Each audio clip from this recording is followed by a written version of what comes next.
इस्लामी तारीख की पहली और अजीम तरीन लड़ाई जिसने इस्लाम की बुनियादों को मजबूत किया और दुनिया को ये सबक दिया कि ईमान और तवक्कल अल्लाह पर हो तो छोटी सी जमात भी बड़ी फौज को शिकस्त दे सकती है।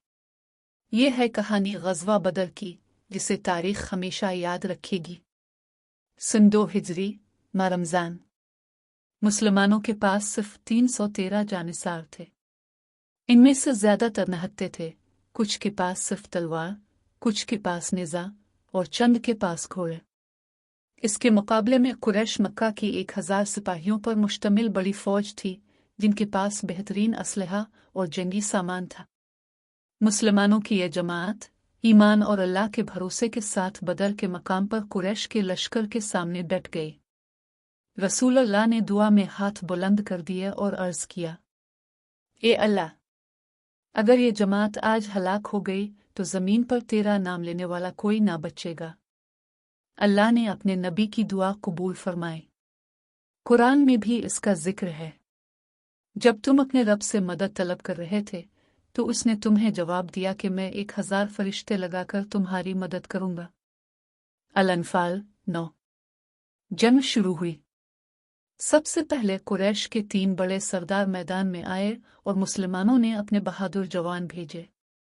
हज़रत हमज़ा, हज़रत अली और हज़रत अब्दे ने मैदान मार लिया और कुरैश के बड़े सरदार वासिल जहन्नम हुए। ये आगाज़ था एक अजीम फतह का। जंग के दौरान मुसलमानों का हौसला बुलंद रहा और फरिश्तों की मदद भी उनके साथ थी। हज़रत अली और दीगर सहाबा ने बेमिसाल बहादुरी दिखाई। दुश्मन की सफ़ें टूट गईं और कुरैश के बड़े बड़े सरदार मारे गए। अबू जहल, जो मुसलमानों का सबसे बड़ा दुश्मन था, भी इसी जंग में मारा गया। इसकी मौत कुरैश के गुरूर को तोड़ गई। आखिरकार मुसलमानों को अल्लाह ने अजीम फतह अता फरमाए। कुरैश की 1000 फौज शिकस्त खा गई और 313 मुखलिस मुसलमान फातेह बनकर उभरे। ये पहली जंग थी जिसने इस्लाम की बुनियादों को मजबूत कर दिया। ये साबित कर दिया कि कामयाबी हथियारों और तादाद में नहीं बल्कि ईमान और अल्लाह की नुसरत में है। ग़ज़वा बदर हमें यह सबक देता है कि मुश्किल कितनी भी बड़ी क्यों ना हो, जब नियत खालिस हो और भरोसा अल्लाह पर हो तो रास्ते खुद आसान हो जाते हैं।